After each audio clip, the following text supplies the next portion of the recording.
Thank you. Good evening, everyone. Welcome to the Sheppey Area Committee. Ask members and officers to mute their electronic devices for a while to avoid any feedback. Have we got any remote? We've got 2 officers and we've got Ben Sheppey from KCC. Okay, thank you. Welcome everybody. We've got some officers attending this evening. The Director of Regeneration Neighbourhood, Emma Wiggins. The Policy and Engagement Officer, Janet Dart. Alistair Andrews, Environmental Services Manager, who is remote, and Kelly Marmette, Environmental Contract Manager, who is also remote. Invitations have gone out to parish and town council members. Do we have any with us this evening? Yes. Yes. Thank you.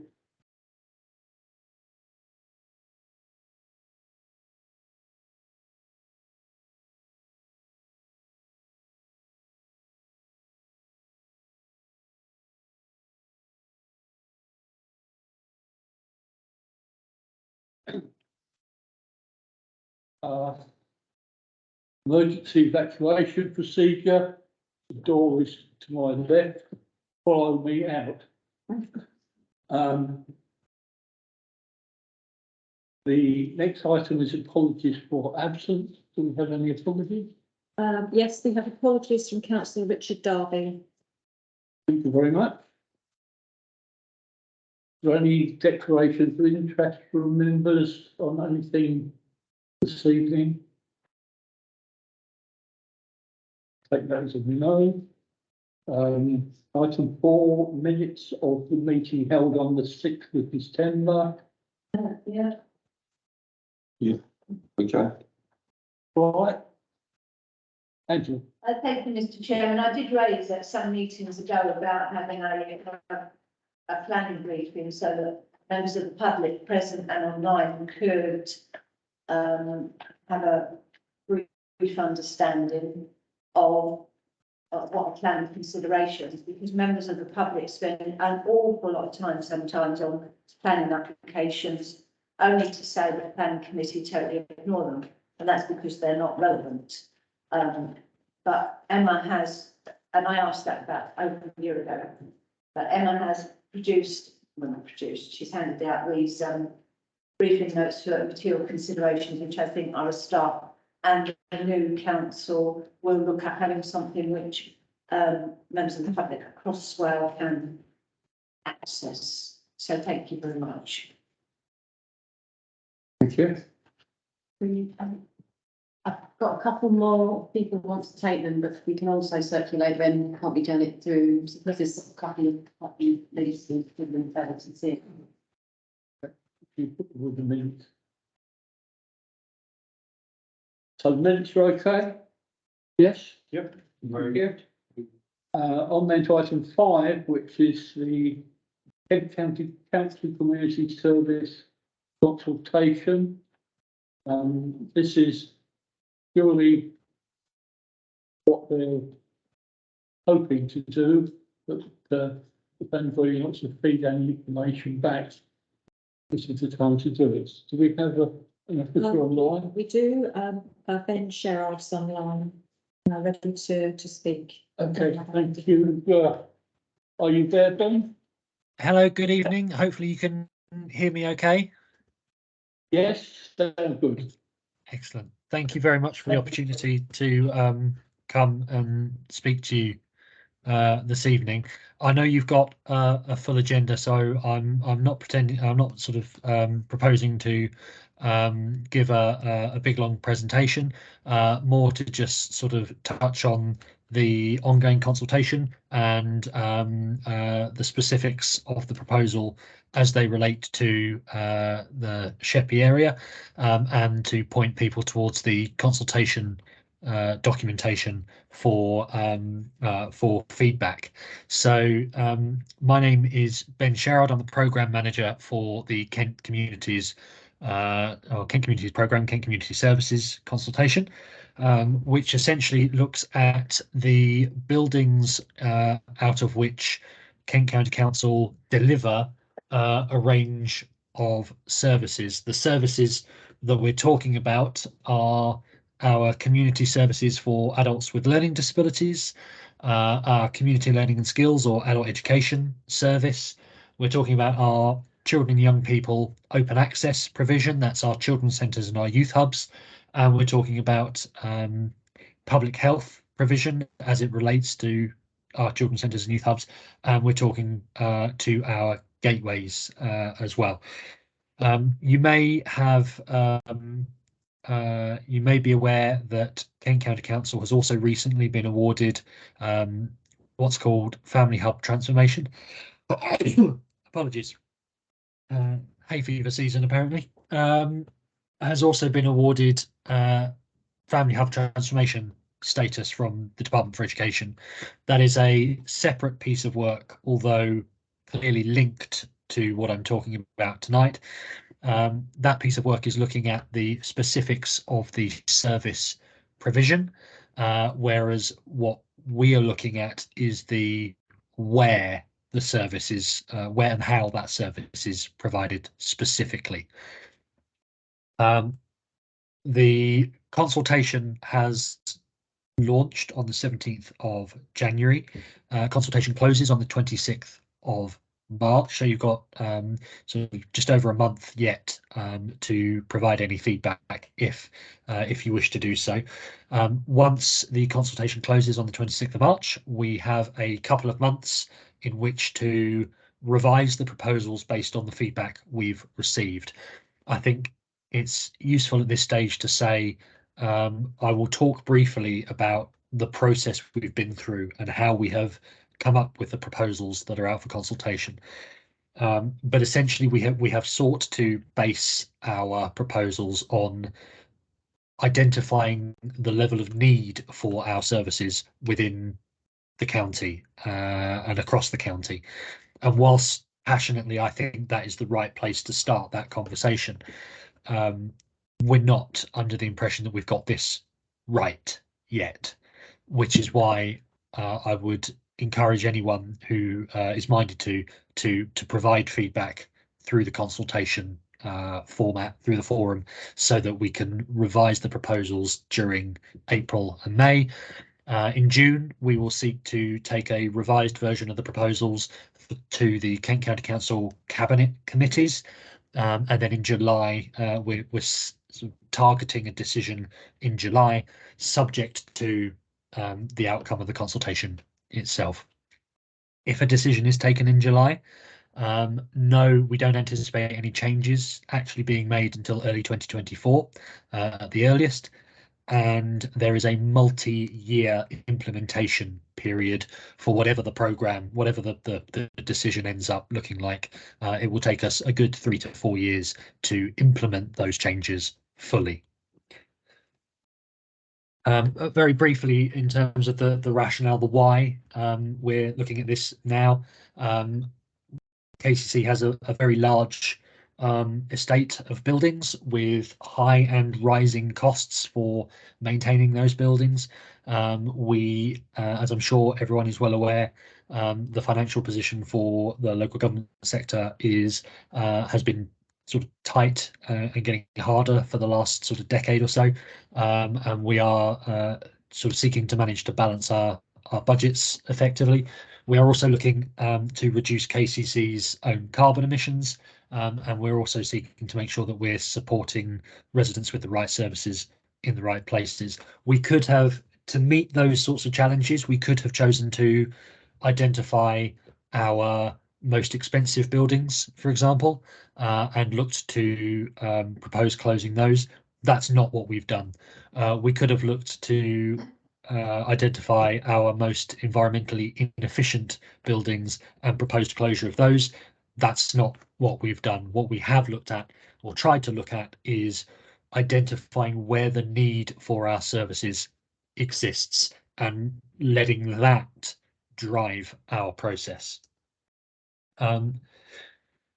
So I'm going to try and boil down essentially 8, 9, 10 months worth of work into a couple of minutes. Essentially, we started with various data sets. We looked at the indices of multiple deprivation. We looked at data around broadband accessibility, transport accessibility, population growth, demographic trends, to try and build an understanding of need for services in across the county. And we looked at the ward level rather than the district level. So we looked at data for every single ward in the county. At which point we sort of took that data, took our interpretation of it to the service service teams themselves, and said, does this data and does our interpretation of this data match what you see day in, day out delivering your services? Largely, we were told sort of yes. That's the point at which services themselves fed in any additional data that they held, any sort of community level insight that they had as service delivery teams, and that's where we got sort of usage figures around specific buildings as well. That developed our understanding of need in across the county, and then on the top of that sort of need map, we overlaid our existing portfolio of buildings and started asking ourselves whether we had, where there was areas of high need.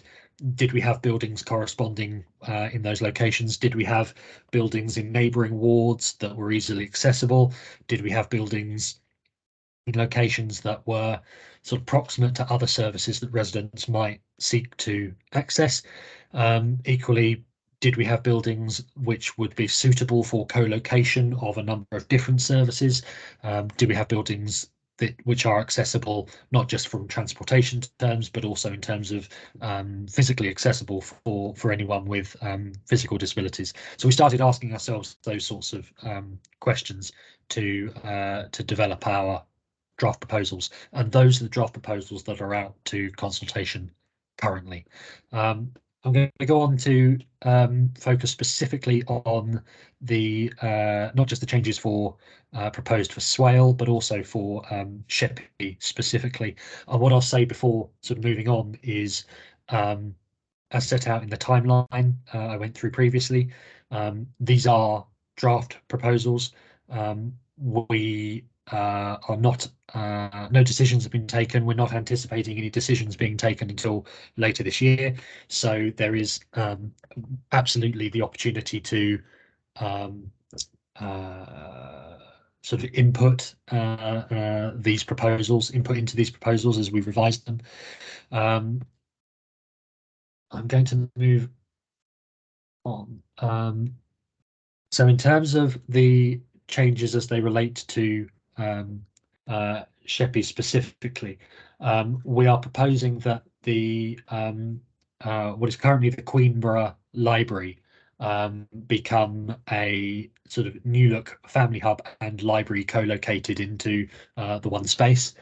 The family hub service is essentially driven by the Family Hub's transformation from the Department for Education.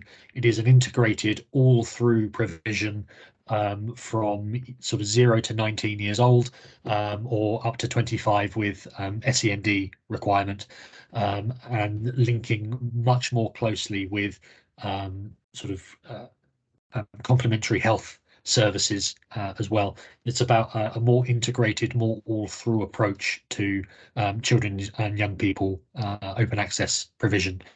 So that's the proposal for the Queenborough Library building. We are also proposing essentially the closure of the beaches children's centre. Now that would relocate. Part of that provision would be relocated to the Queenborough Library, but appreciating that is a trek across the island to get from Beaches to the Queenborough Library. So that's where one of the things that we're really keen to understand in feedback from residents is what good outreach provision needs to look like. I'll talk a little bit more about outreach. It's about sort of not requiring residents, not requiring people who need our services, not requiring them to come to us in the first place, but us going directly to them. The sort of conversation we've had with the service around the Beaches centre is that there's a large sector of the community that would be reticent to come to one of our buildings in the first place for a number of reasons, be it sort of stigma, suspicion, a number of reasons why they might be reticent to come to one of our buildings. So it's about delivering the services that they require in a slightly different way, not necessarily needing a KCC branded building, but going right to them. And we're sort of agnostic about sort of the specifics around the location, as long as we can justify that it meets the need of those residents. So one of the things that we're really keen to hear about in the feedback from residents is what good outreach would need to look like so that residents feel that they're still receiving the service, even if the proposal to close that building proceeds as part of the final decision. And like I say, it's sort of no decisions have been taken yet. These are draft proposals. I think that is the extent of the changes as it relates to this area committee's interest. I do have a hand up, so I'll happily sort of bring in. I think I've got Councillor White. I've got your hand up, and then I will finish by just highlighting the consultation again, if that's okay. Thank you very much. Thank you for allowing me to ask you a question. It's really nice to see you at the area meeting. Thanks for coming. The question I've got is, I just want to be really clear. For the eastern end of the island, for this bit, yes. You're looking at all service delivery to happen via outreach work. So no hub to be left in that end of the island. So just to balance that up, obviously that's exactly where we have a huge amount of deprived residents down that area. How are we going to maximise the engagement for those residents? Because they don't all have laptops and smartphones and things like that, but they also do not have access to a standalone building like the Gateway Centre in Sheerness, where they could possibly engage with that. How can we help them do that? Because I would imagine that there'll be a lot of opposition to those plans. Thank you.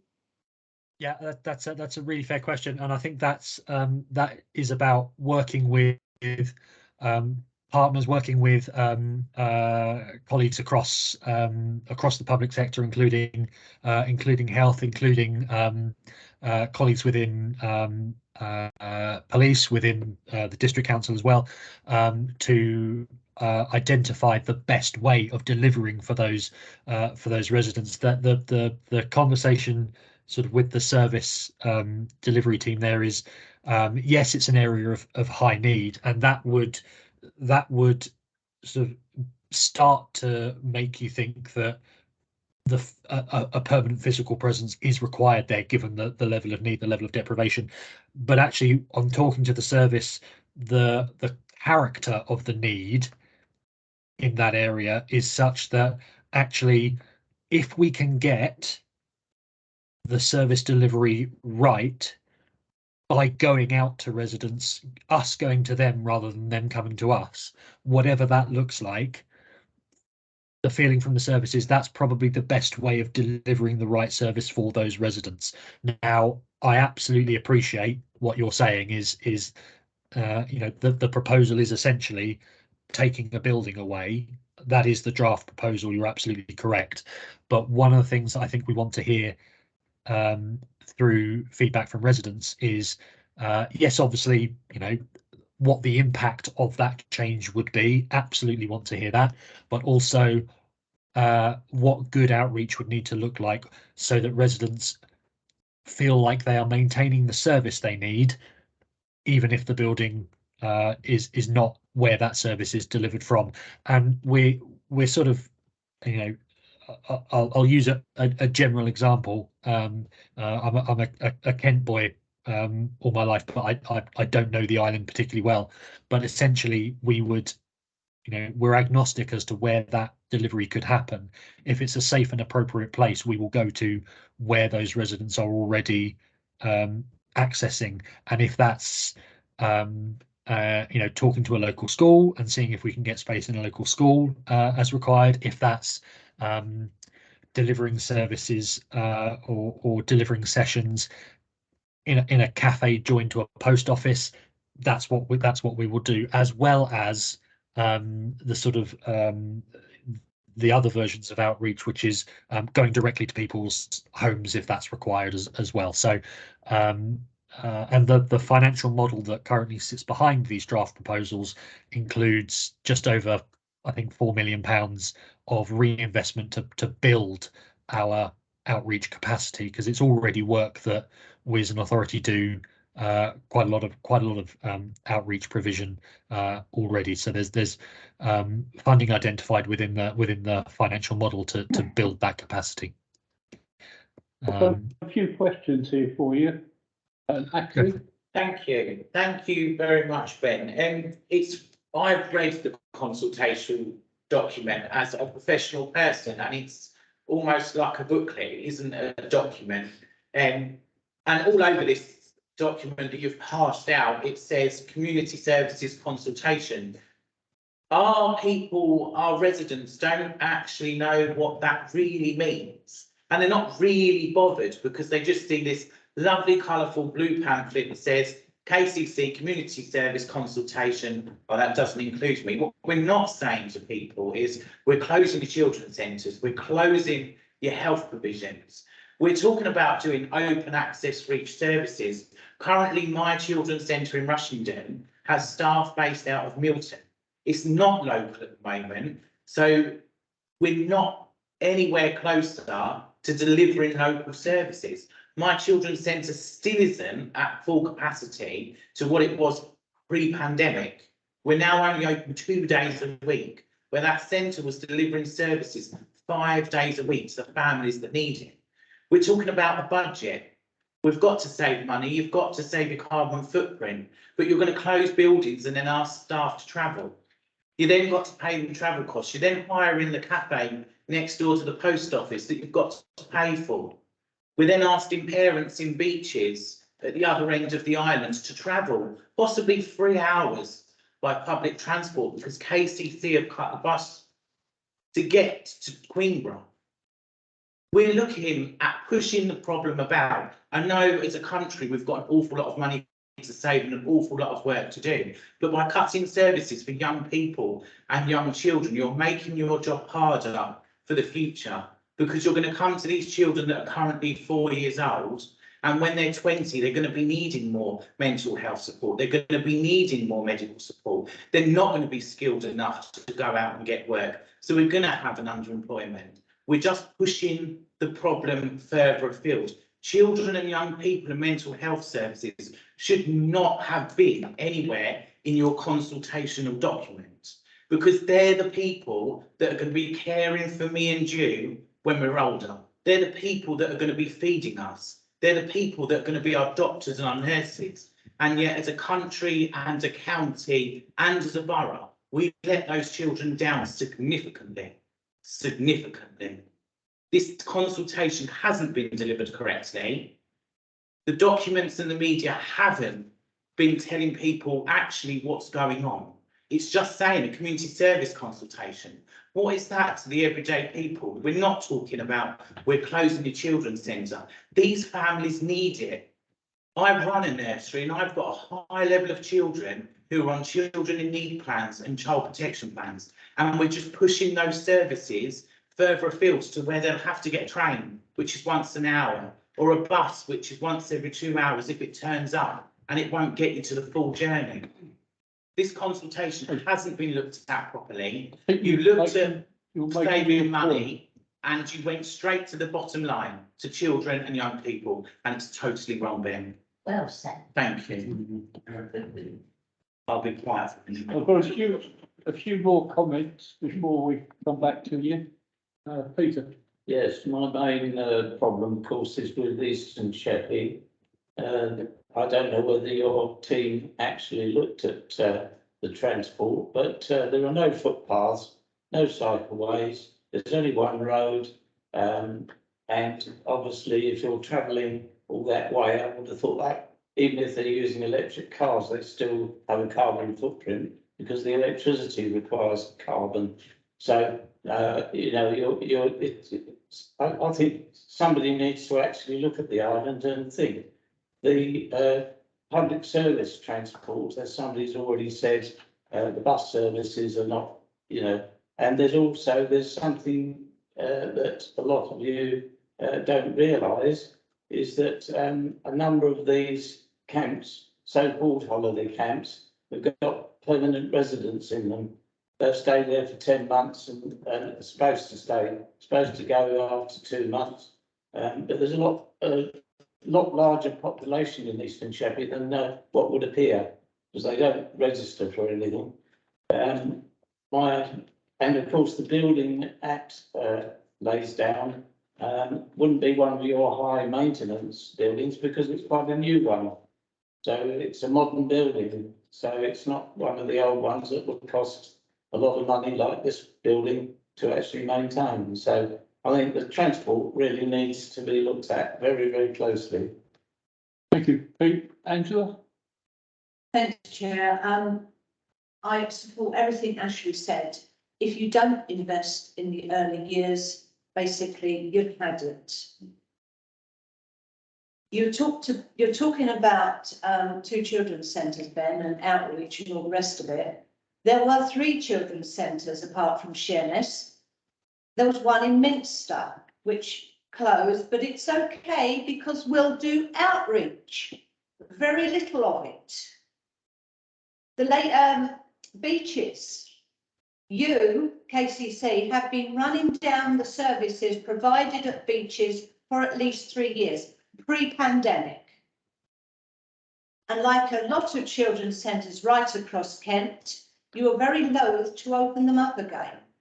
I won't say too much about beaches because Pat Sandel was on the call and she raised many, many times at this area committee that KCC were running down the services in the expectation of shutting it. And oh my gosh, look, you're proposing to shut it. So you've been deliberately running down services. The issues of transportation, you know, I don't need to repeat.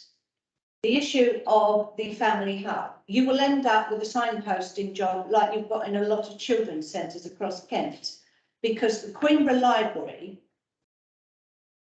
we're sitting next to it, is not the sort of size where you can have health visitors, where you can have breakfast clubs, where you can have after school clubs, where you can have domestic violence services, where you can have learning disability services, where you can have the whole host of community services, such as the government was expecting when it put out its proposals and asked Kent, amongst others, to put in their bid.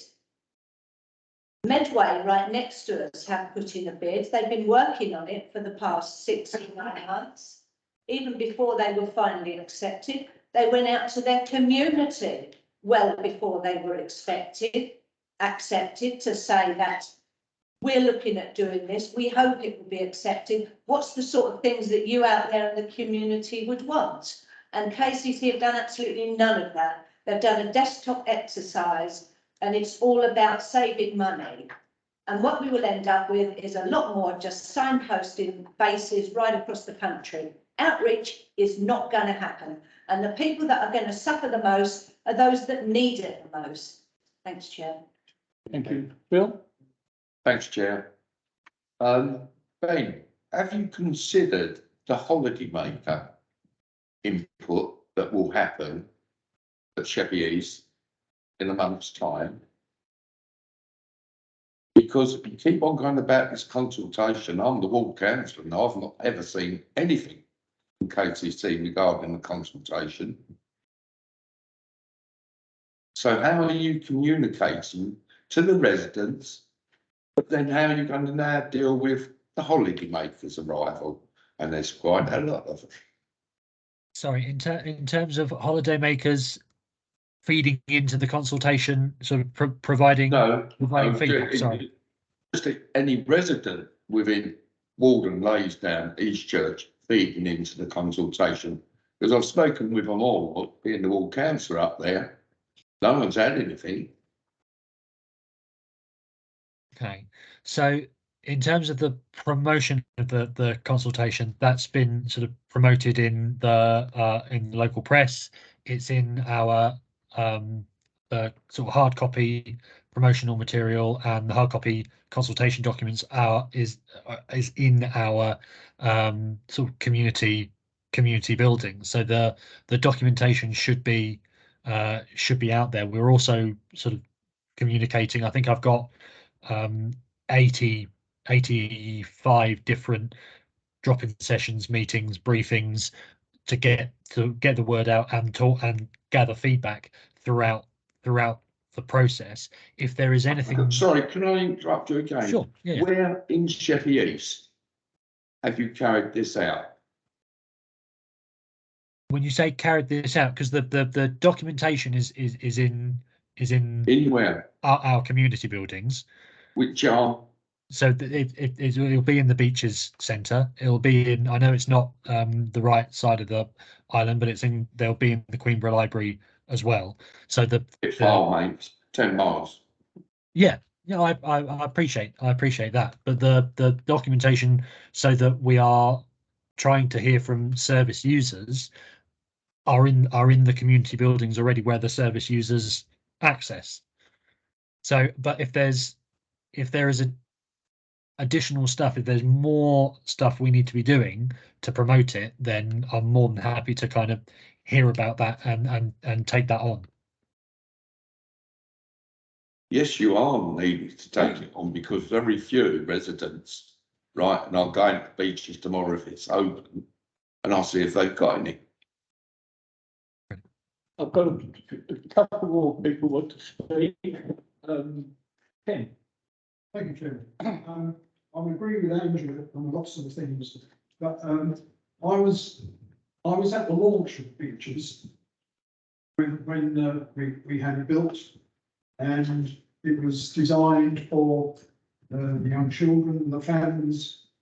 And as time went by, it fluctuated. Now, I hope you've got some data to show us how it's used, or how it was used before the pandemic. When I was at KCC, they said, well, what are we going to do with Beaches? And I said, well, you put other things in it. You put the health service, you put the social services, because it's a place where the community goes to. It's not threatening in any way. It was a lovely brand new building. The community goes to it, and you wanted more of the community to come to it.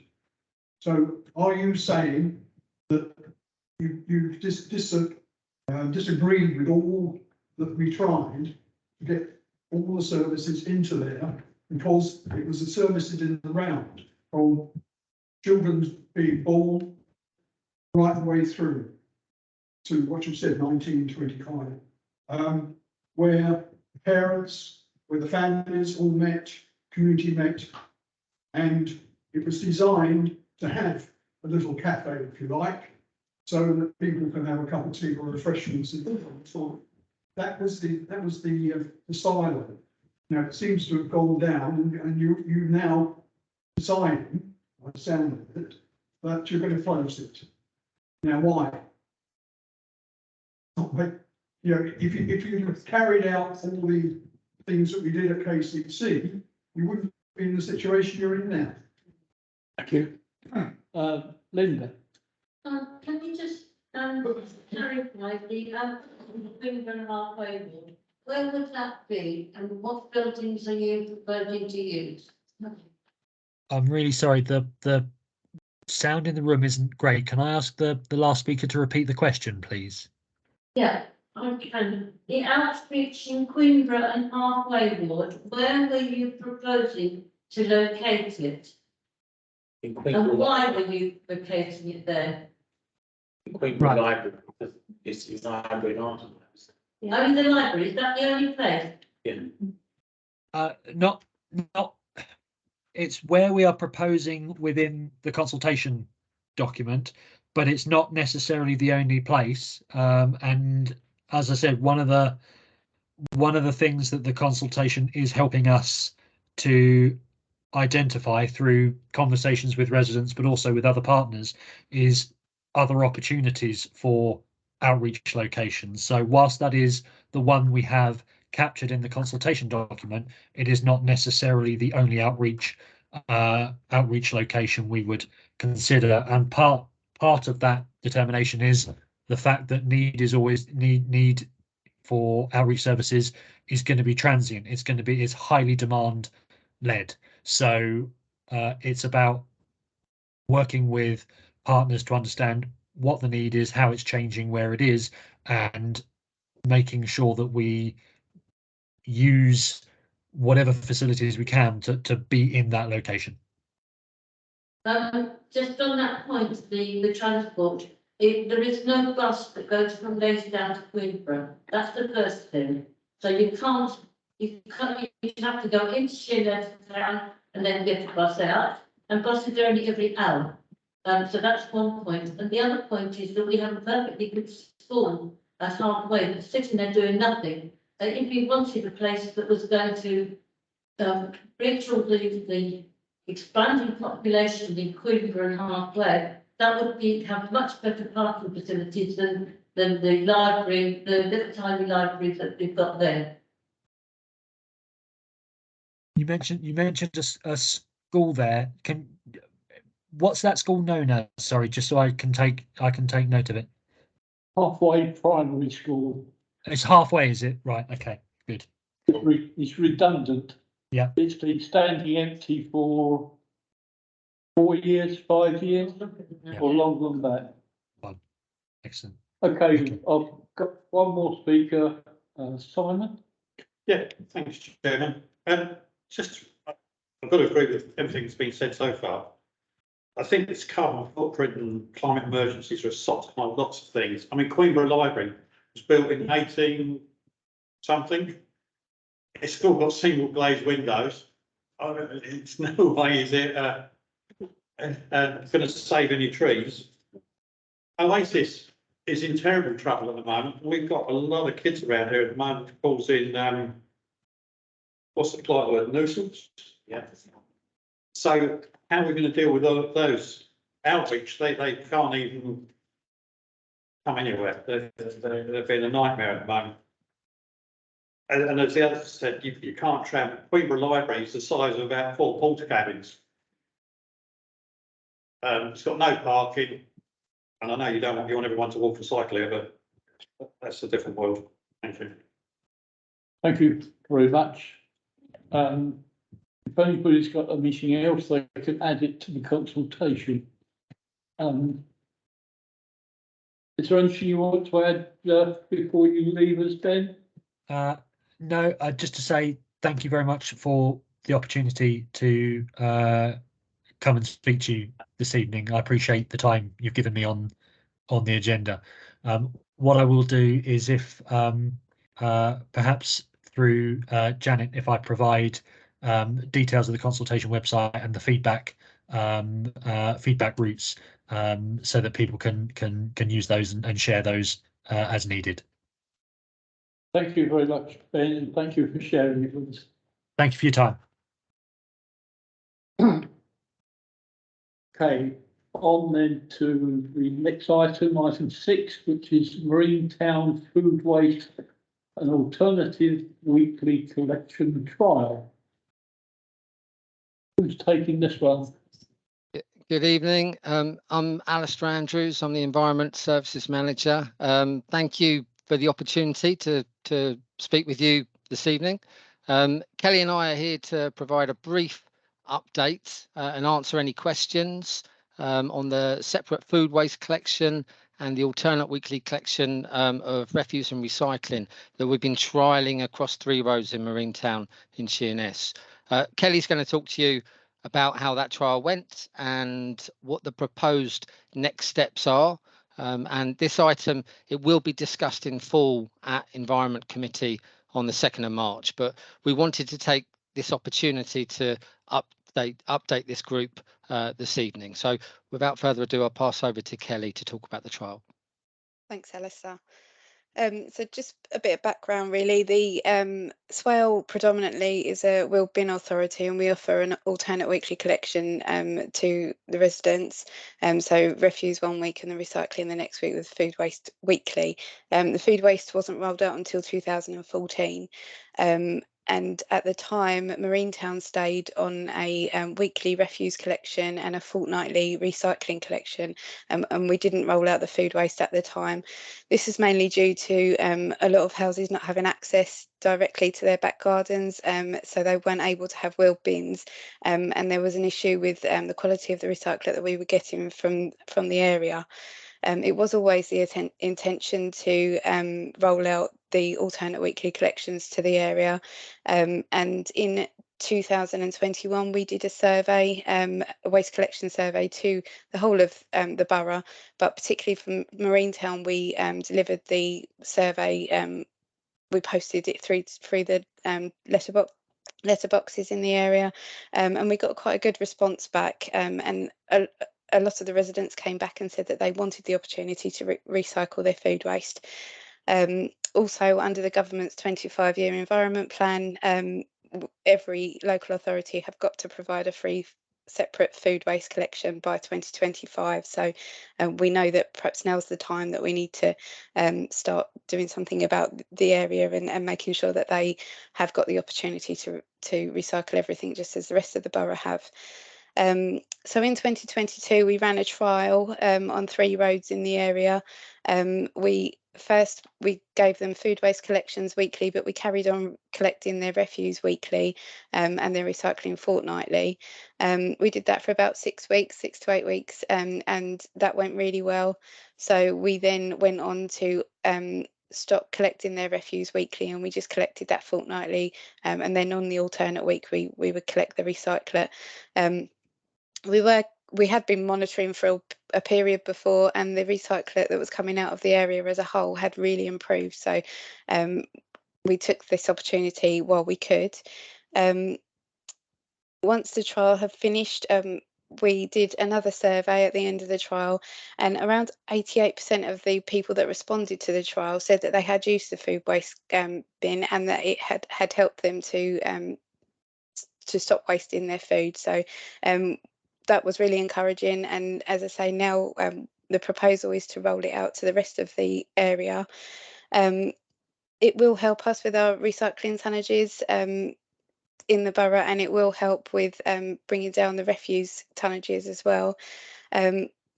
We've spoken to the current contractor that we've got at the moment. They're happy with our proposal, and also we want to roll it out now in time before the new contract starts, because it will give us a significant saving on the collection costs for the contract. I think that's about it. Alistair, is there anything you want to?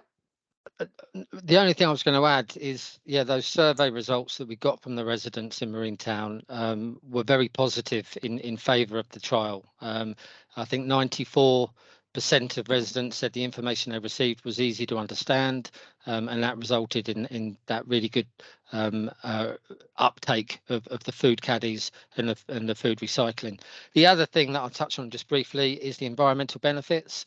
So the food that gets collected goes to an anaerobic digester, and that's a far more efficient method of extracting energy from the food, and the byproduct from that is a compost that can get spread on land.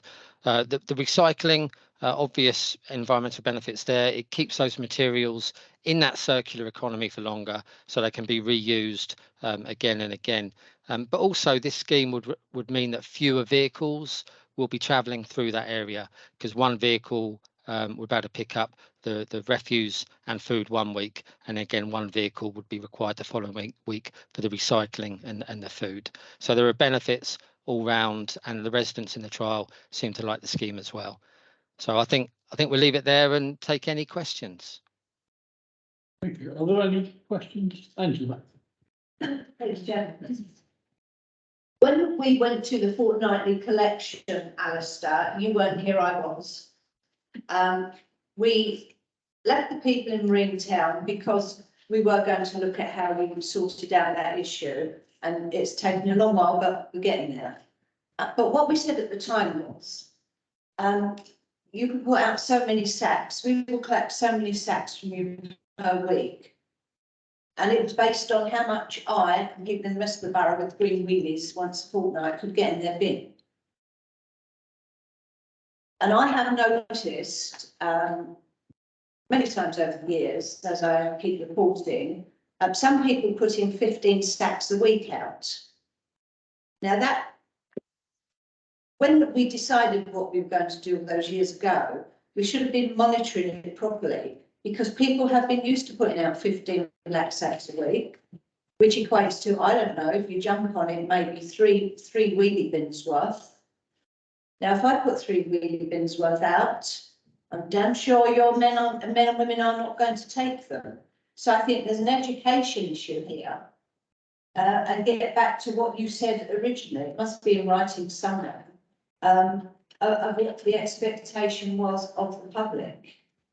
Because some people are putting 15 sacks out. If I put 1 wheelie bin and half a carrier bag next to it, that half a carrier bag ain't going.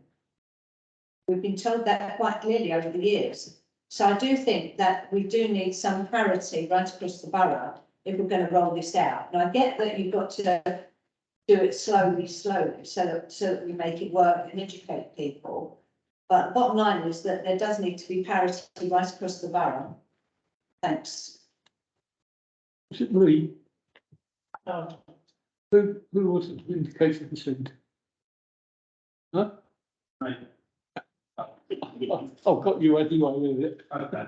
Thanks, Chair. I've read the Environmental Committee report, and it's a really comprehensive report. This is like actually no brainer. And obviously there was excellent public presentation engagement, so I hope the Environmental Committee approves this report. Thank you. Anybody else? Councillor Wright has got a hand up. Oh, sorry. Thanks, Chair. So when Sheppey Town Council was approached, Swellborough Council, on regards to refuge in the area, there's always 2 main concerns that come up for residents, and not once has food caddy bins ever been the prime discussion with residents around that area. Actually, I think it's great. We benefit from it in Minster, lovely. But when you're actually listening to residents and they're asking you, what are you doing? It comes down to enforcement and fly tipping every single time. And it's not that this has not been raised with you, because we have done. And the answer we get back from Refuge, your area, is that not enough staff, not enough time, not enough enforcement. And I agree that these are fantastic ideas, but they've got a basic right to expect the same as every other area in Swale. Unity Street in Sheerness weekly suffers from dumping of 15 to 20 bags in piles along that road, and it's reported and nothing is done about it. I agree with Angela, fair usage policy, absolutely, but you need to have it on the other end of the scale where enforcement actually works for public health. These areas around public primary schools, if you're expecting more people to take part in active transport, they have to do so in a safe manner. not climb over refuge sacks and scatter rats out of their way. And that is happening in some areas of Sheerness. Brilliant move, but please stop deflecting residents' concerns. Fly tipping, absolutely, and lack of enforcement for Sheerness. Thank you.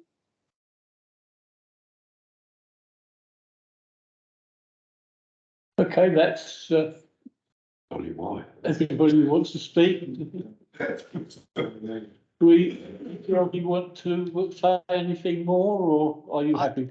Yeah, no, I can come back just on a couple of those. I mean, they're both very valid points.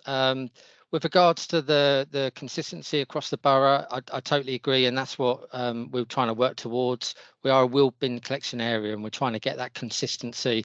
So I agree with you, Councillor Harrison, with regards to the individual households who put out excessive waste, and we'd like to work with the with yourselves to identify those people and speak to them. We do that where it's been brought to our attention. We try and educate them and work with them to make sure that they're doing the right thing with that waste, and to find out really why they're creating so much in the first place, because that's our priority, is to try and reduce waste. And with regards to fly tipping, again, I'd totally take on board Councillor White's comments there. We do a lot of work to tackle fly tipping. We've got officers, environment wardens who are out and about and regularly targeting those fly tipping hotspots.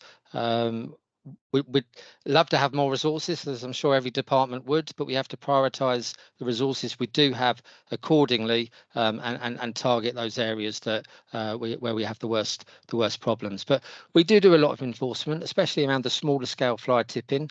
We issue thousands of fixed penalty notices each year for very small scale fly tipping or littering, and that's quite a productive way to get those messages out there. So we are doing enforcement. We would love to do more, but we need to target the resources we've got accordingly. Thank you. Thank you very much. Sorry, Chair, just to come back on that, obviously, I do understand what you're saying about resources, but 15 or 20 refuge sacks sitting in the middle of Sittingbourne High Street would not be tolerated. Their council tax money in Sheerness is worth just as much as anyone else's. They do deserve a basic standard of living. I appreciate your time, but it's a really big thing for Sheerness and it deserves more attention. Sorry, thank you. Yeah. Martin? Thank you, Chair. Apologies, I hadn't intended to come in on this conversation, but I just wanted to say that we spend a disproportionately higher amount of staff resource in the Marine Town area than we do in any other area of waste collection. So I don't think that last comment is correct, and that is what we're trying to resolve by helping people to recycle more. It will be better for the planet, it will be better for the cost of the council, and we are less likely to see the issues that Councillor White has described. Thank you very much, Martin. We'll leave that subject now and move on to the next one. Thank you all for attending. Thanks, guys. Thank you. Good night. The next item is item 7, which is the levelling up update, and Emma is going to give a verbal update. Thank you, Chair. Well, hopefully all in this room are aware that great news that we were successful in the bid to do that for the levelling up funding that we have spoken to this forum about previously, and sought feedback and views. Just to remind you that will be a funding award of 20 million, but with our match funding and that of East Kent College, that is plus 22 million. So it's a really positive step for the island. Just a quick reminder on what that bid that went in entails and what was successful in terms of government assessment. We've talked to you before about the improvements to beach fields and public realm connectivity. So that would be the new cafe, the new soft play. Sorry, I was new tag active, especially for Ashley, the newer venture golf.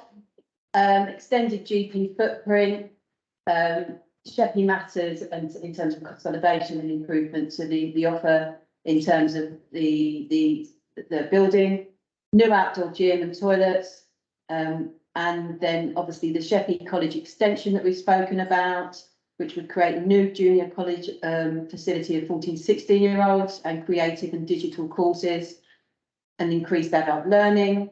And then finally, the studios to complete the refurbishment of the main house at Master's House. So a pattern and a sort of ensemble of different things that went into that bid, and that was seen as successful. So it's really good news, and I just wanted to refresh your memories as to what that was. The government have placed that money and given us that money, or will do, based on what we bid in for. And yeah, we were one of very few that were awarded the full amount, which is really good news. There were quite a lot of authorities in this round that didn't receive anything, so I think that's really positive. For the next steps, we're currently out to recruitment for the programme manager and the project sort of officer to the scheme. The deadline for applications are this Friday. So that will be really helpful that we can get that process underway, and we've got then the staff that will be managing that for us. The governance structures are being set up so that the project can be managed properly. And a report is going to Regen and Property Committee on the 8th of March that sets out how that will be managed, which was what we submitted in terms of the bid, in terms of how we would manage that project moving forward.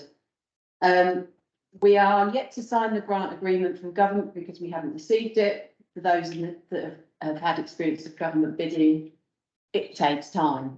So we are waiting for that. We have some of they're the regional staff are coming to look at the site on Friday with the team, but we still haven't had official notification of what they call an inception meeting, which is basically government officers coming to kick off with us in terms of their expectations. We have received guidance, a whole lot of other information, but that is where they're at the moment in terms of moving forward. So we haven't signed anything, we haven't received any funding, so we're in early days, but we are pressing government all the time to make those decisions and to get us to be able to kickstart this project, because I know everybody's keen for us to get it going. Reminding that it's a tight timescale unless government choose to extend the timescale, because it's at least 6 to 8 months delayed to what we thought it was. So we are again pushing government to say, you know, we need that extension of time, but at the moment they haven't agreed it across the country. So we're not the only ones. Every authority is saying the same thing to government. What we have learned from previous projects, and my personal experience with the Spirit of Sittingbourne scheme in Sittingbourne, is particularly for this project, given the interest and the feedback that we've had, particularly from you guys, but other people, is as the project develops, trying to get that comms right and trying to make sure that we keep people updated and involved as much as possible through the process, because that's the most important thing. And so the majority of one of the officers' roles will be to ensure that we engage and we talk to people about what's happening, so that you don't feel that you don't know what's happening. Clearly, we have got the parameters of the bid in terms of what we will be delivering. There might be scope in terms of we will have to assess once we start procuring some of the works, what comes back in terms of costs, because obviously, as we know, we're in inflation hit. And that's probably worse than it was when we submitted the bid. But I'm still really positive that we will be able to produce and deliver something that will really enhance the Sheerness area, that will revive it, but also wider in terms of the island. This is just the start. This is the first investment phase, and hopefully that will kickstart people's confidence in the island, bring in good investment, and all the things that I think we all collectively really want. And I know that people are dubious about certain things around the bid, but what I suppose want to do with the comms as we move forward, and that means regular updates to this group, is to really make sure that we've got people on board. If people have got questions, they know where to come, and that we can really bring people with us because I don't see this as just a council project doing it to the community. We hopefully can all get behind this as we move forward, because I think it will be of benefit. But we have to get that right. We have to get, the project bonds right. So that's the next step really, is getting people in place to sort of help us with that project internally, but also then start to be able to update more meaningfully once we go through the frameworks and the procurement that we have to do, because it's government and, council taxpayers' money. So I'll leave it there and open up for questions. Thank you. Angela. Thank you, Chair. Absolutely fantastic result for GNS and indeed Sheppey. I know a lot of officers put a hell of a lot of work in, but the work put in by Joanne was absolutely magnificent. That woman is worth her weight in gold, and I hope we've got our hand back to the desk. So there's an awful lot that didn't get it. I'm not sure about the Praise and Golf, but I'll put that to one side. The rest are absolutely fantastic. The question I want to ask, in the light of recent events, the part that I thought was really good, apart from the doctors going downstairs and the Catholic building, was the 14 to 16 expansion of the college down the road. And I thought that would actually give a brilliant opportunity to 14-year-olds on the island. Well, let's be fair, not to go to Oasis and get competition. However, in light of recent events, might that colour what the Department for Education might be? You might not know, but can this be taken away? Because we've all got our own views. I most certainly think that vocational education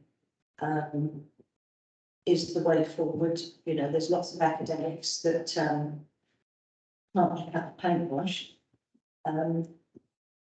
There's a lot of houses not being built up and down the country because we've got no plumbers, no electricians, no carpenters, and all the rest of the really good trades. And they're not secondary trades or second-hand trades.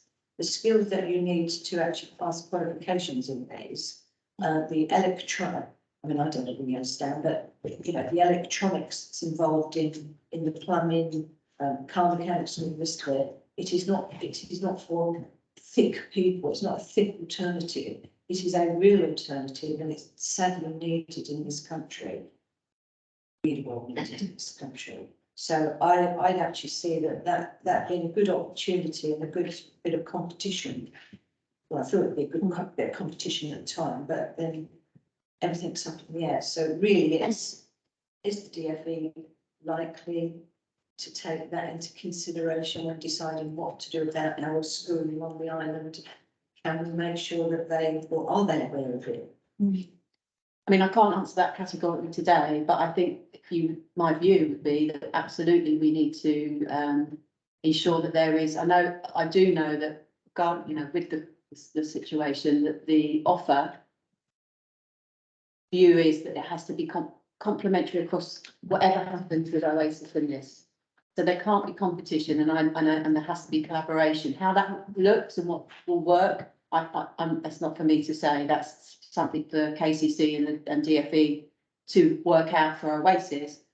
However, as Borough Council and an interest in place, we will be obviously having our view and our conversation and being at that table.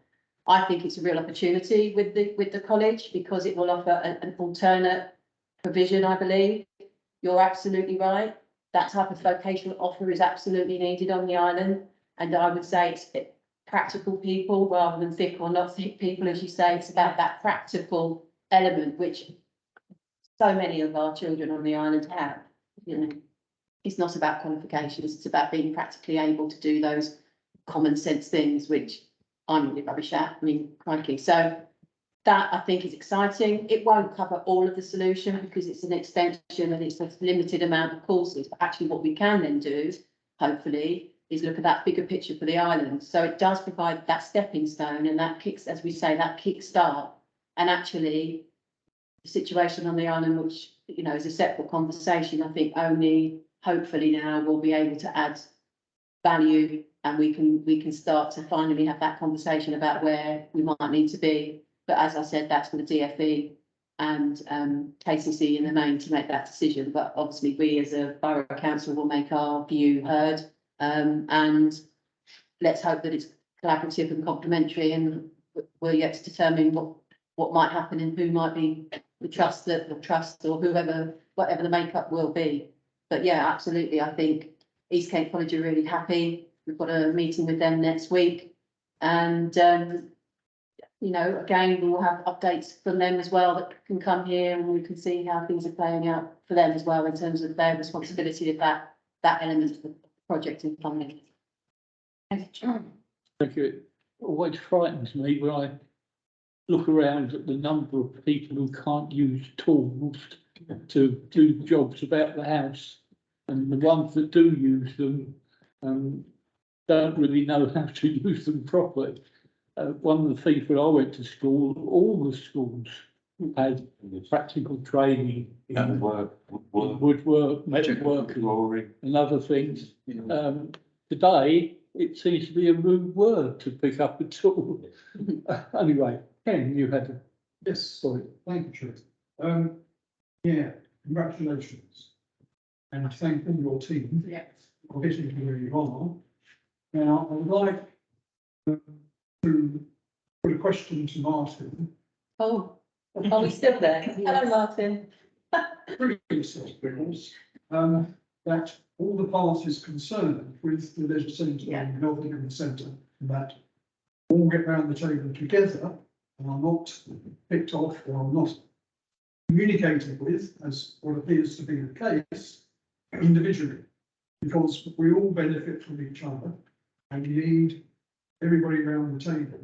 And as soon as we can have the detailed plans, or at least something we can look at the moment, we're just in sketches. Very nice sketches, but just sketches. We need to know all the details and the size of rooms and how it all works and how it all works together.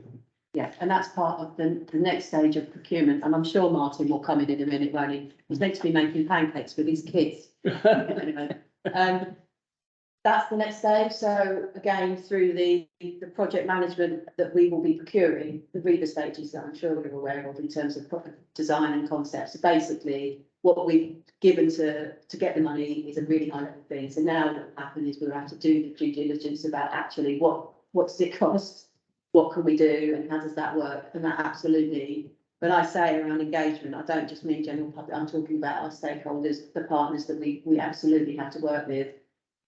Because we're going to need to figure out what's going to work, because I can bet you that we're going to have to do some tinkering to in terms of what the costs are. But I'm still absolutely confident that we will be able to get what you know, that is a priority in terms of figuring out that reconfiguration, let's say, of the dry. I'll call it the dry side. I think everybody knows what I mean by that.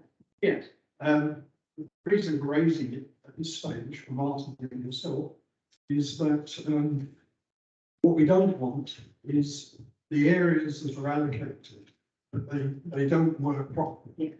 In other words, because Sheppey Metals interacts with the public and the doctors, surgeon interacts with their patients, we don't want them all in the same place, because there's confidentiality with patients going to see doctors and vice versa.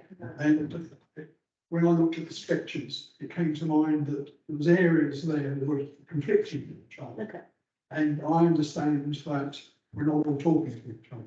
My request is that we all sit around the table and we've got proper plans and working with all that as to how it really works. That's good. And the other thing to consider is, where is the doctor's surgery and where is Sheppey Metals going while you do all this work?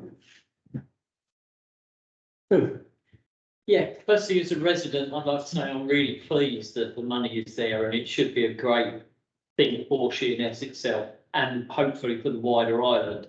But my question is, as chairman of the Sheerness Town team, we are planning this year's Seaside Festival between the 12th and the 19th of August. And we are going hopefully to use Beachfields Park and Beachfields Gardens for holding events during that week, which will culminate in the carnival with the fun fair and the fireworks as usual.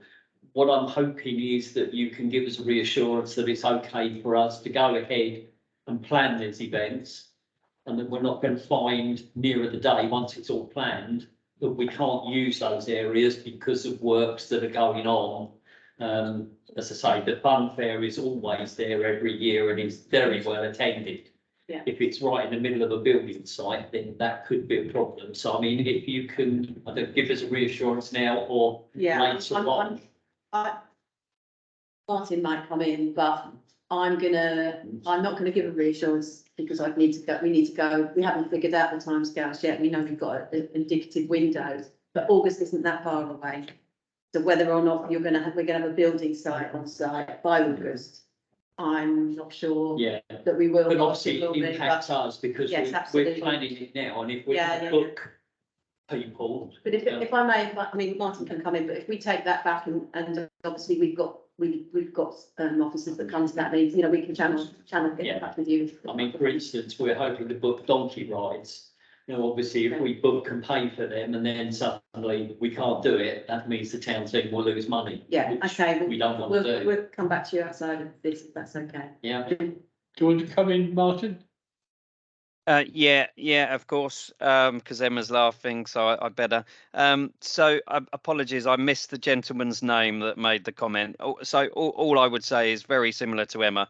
Obviously, until we start to have the sessions with the consultants, with the construction companies and everything like that, we can't commit to a build time frame. I think the reality of us getting spades in the ground before August is very, very slim. But what I would just suggest is I hope if that's what you're planning with Beachfields, that you're already in conversation with us in terms of the land hire and the events process, because that's stuff that needs to be coming through and take a good amount of time. So apologies, I missed your name. So you may well have already done that, but if you haven't already, I'd urge you to contact us, because if we don't know it's happening, we can't plan for it. Yeah, no, my name's Phil Crowder, by the way, and yeah, that is next on our list, is to start going through, because we'll be going to be putting in for road closures and things at the same time. But we were going to be having that conversation, but we wanted to know what we were going to do first before we came to you to put it on the plan to develop it. But that will be done very soon. Yeah, we'll have that conversation ourselves. Yeah. Thanks, Bill. Okay, thanks. Linda?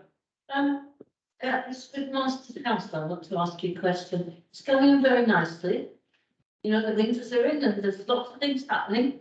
And what's the timescale for it being completed? Because at the moment it's a money loser, if you know what I mean. But as soon as you get it finished, have you got people that are coming in to take up residence? So that's the process we're going through at the moment, looking for an organisation or a partner to manage the building for us on our behalf. So that process is still ongoing, which is why obviously it's not open yet. But in terms of the capital building works, I'm led to believe that's pretty much done.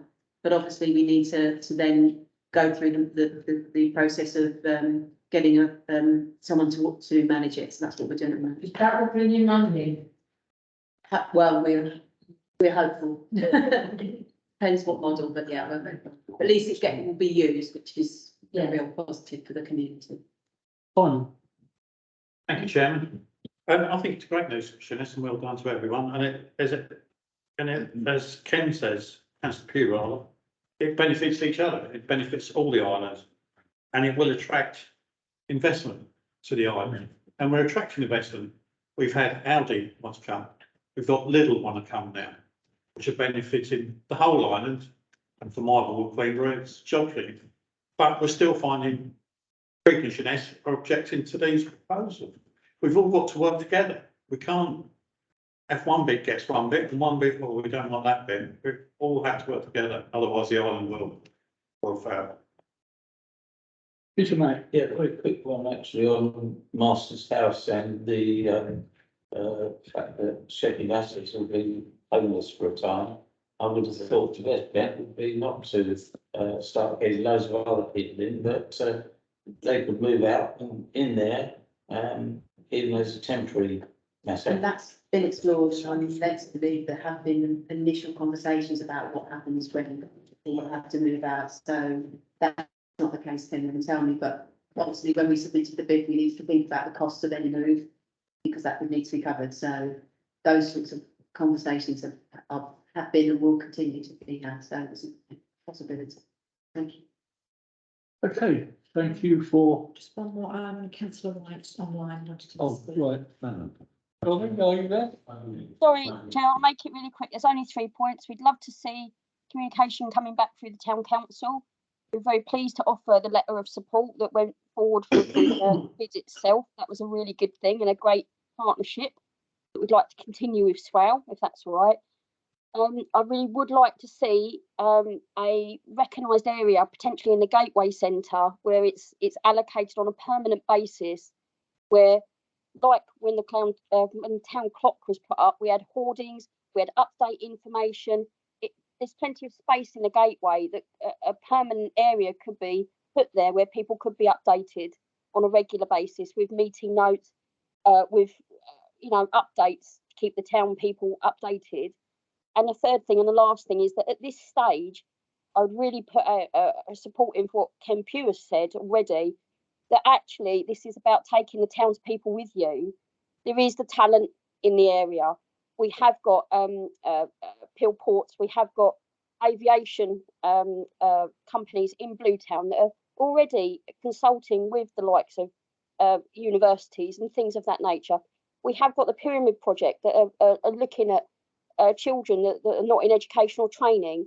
We have got the people in Sheerness that could give you really good value added information about the demographics of what is needed in that area. We should be using them, and it shouldn't be as a last resort. They should be part of working groups. They should be part of really ongoing discussions from the very start to make sure that what you deliver is something that is what the local community really wants out of it. Thank you very much. Thank you, Dolly. Okay, that completes that items. We now go on to item 8, which is matters arising. There is a paper in the agenda which goes through all of them with answers. Does anybody want to add any questions or?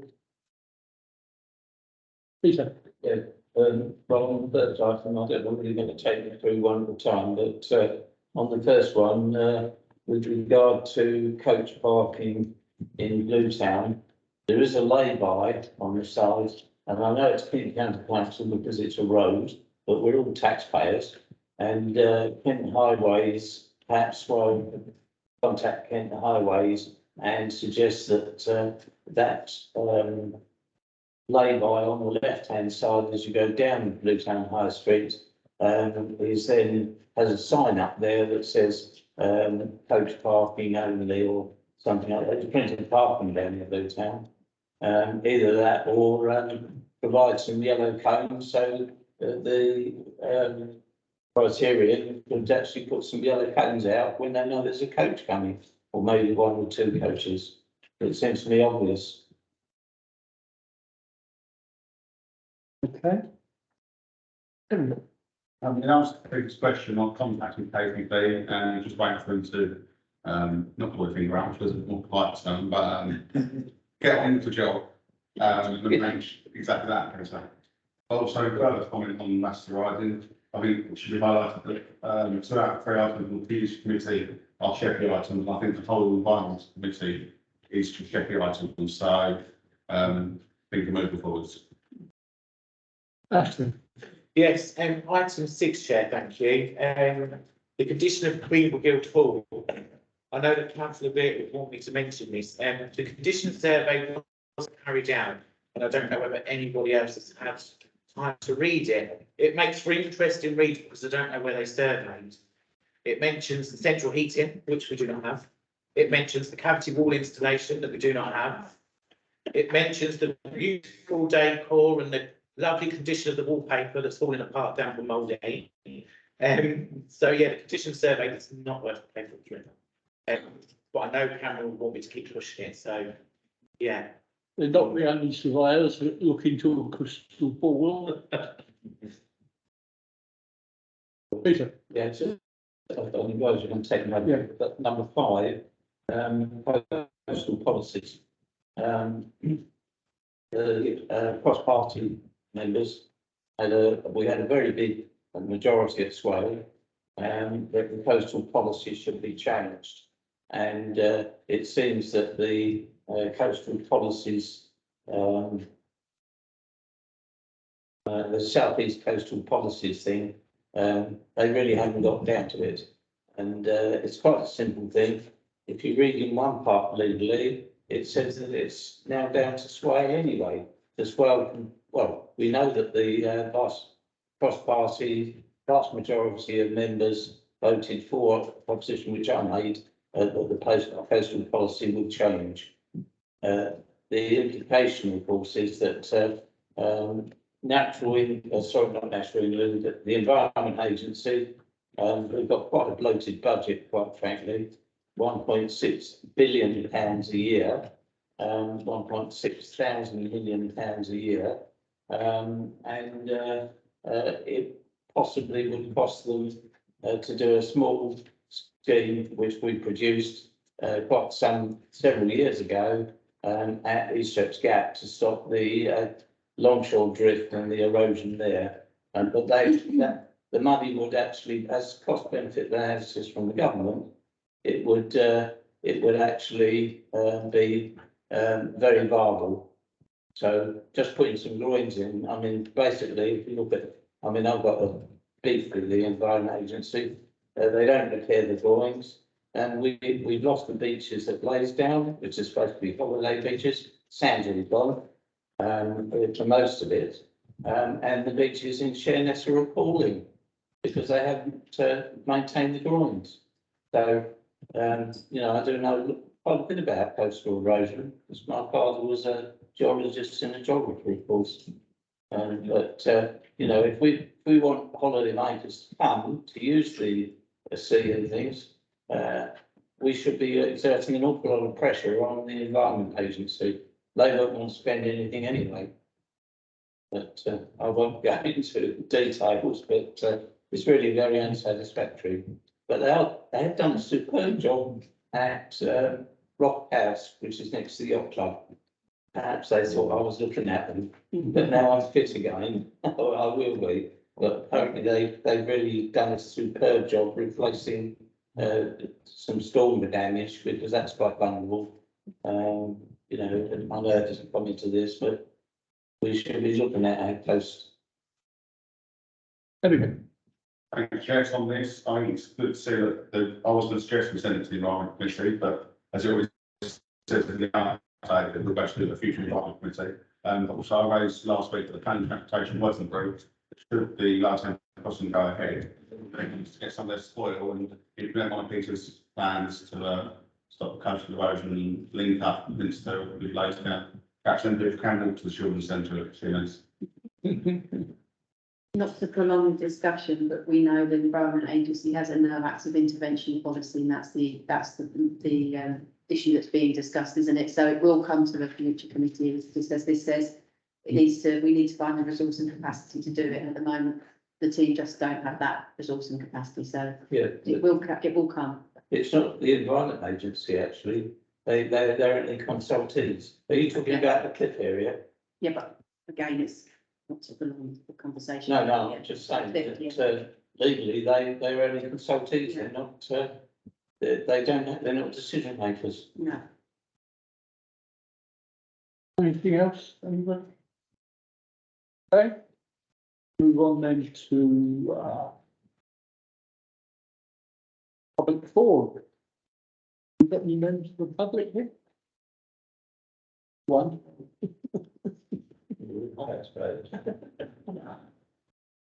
Yeah, I have a go. Bit of a twisted. But you're not public. I am.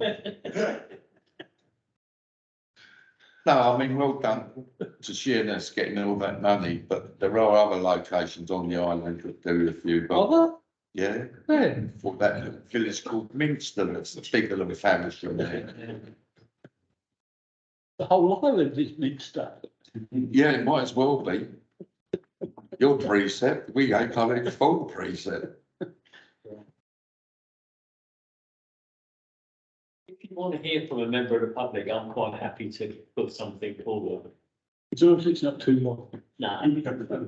Obviously, the lights up the seafront are being done at the moment, which is really good. But the trouble is now, the lights in Beachfields Gardens are constantly not on of an evening. So you have to pass a completely pitch black area to be able to get up to the nicely lit sea wall. And I just wondered if someone could, I keep putting it through Sheerness Town Council and they keep dealing with it, but something seriously needs to be done to make sure those lights are turned on of an evening. I come out of the radio station at 10 o'clock and it's absolutely pitch black. Well, the ones that run during the day, it's not my fault. Well, I can't, you know, it's the ones around where the car park for the They're all leisure through the centre day, and so it's- Beachfield Green. I mean, they keep going on about people being attacked and drunks using it and drug dealers using it. Well, I'm not surprised because it's pitch black and nobody can see them doing what they're doing. So Let me see what I can find out. I understand the switchboard that is inside the leisure centre. And it's something to do with the fact that they don't switch it on or the timer's not right or whatever, but it is pitch black up there and. Yeah, that part, that's all going to be knocked down, so I don't know that we'd be spending too much money now, No, if we're going to be knocking it down. one just needs to switch for Whether it's- switching on. And something to return from a public safety point of view. Yeah, it is absolutely pitch black. Never, never. Okay. No issues that we want to refer to the service committee. I think we've Issues if any of the, everything's moving this week, there's nothing in the workshop. I've got a local issue. Well, Nick. Remember we had a nightmare last summer with jet skiers and antisocial behaviour. So we had CCTV put up by the causeway. It got taken down last week and been moved to Eastchurch, we understand. Within a day of it going, we've got jet skiers back. So, whose was it? it's swells. And it's been moved. I'm sure we can afford more than one camera. Surely. Or are they so expensive, or are they pay for a refuse lorry? I don't know, but, Some parish councils pay for CCTV. so, Some parish councils pay for CCTV. We did put in a proposal to have CCTV, but we were going to pay for it, but it was rejected at the time. Because it was static, I don't remember the list, so you have to prove the need of. But we were happy at the time to pay. Again, I'll take that back. yeah, but it's gone. We're in a week, they're back. The landlord of the old house at home, he wants it back. We all want it back. It's quiet at the moment generally because it's winter, but, the summer will be upon us. And we do have a lot of children going a bit berserk at the moment, don't we? Okay. We had a nice CCTV camera along the leads at Minster that watched the public convenience. They took the camera down and they've now put the convenience out. So, Well, we're talking we have a PCSO surgery, patient's tea room once a month. And he's saying he's the only one for the whole island now. And he's also doing Faversham. So what chance? we've all got to give up eating and the money that we would have spent on buying food, give to the council to provide all these services. I think that would be a good idea. I'm sending the next proposal for tomorrow night, Chair.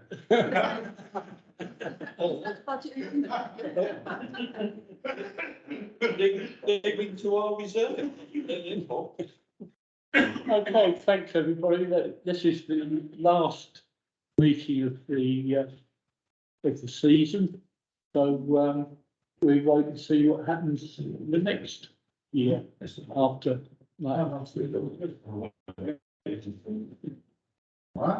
Thank you very much for coming, and I hope you say something from it. No, they need that bit of bottom bit. Yeah, that's there.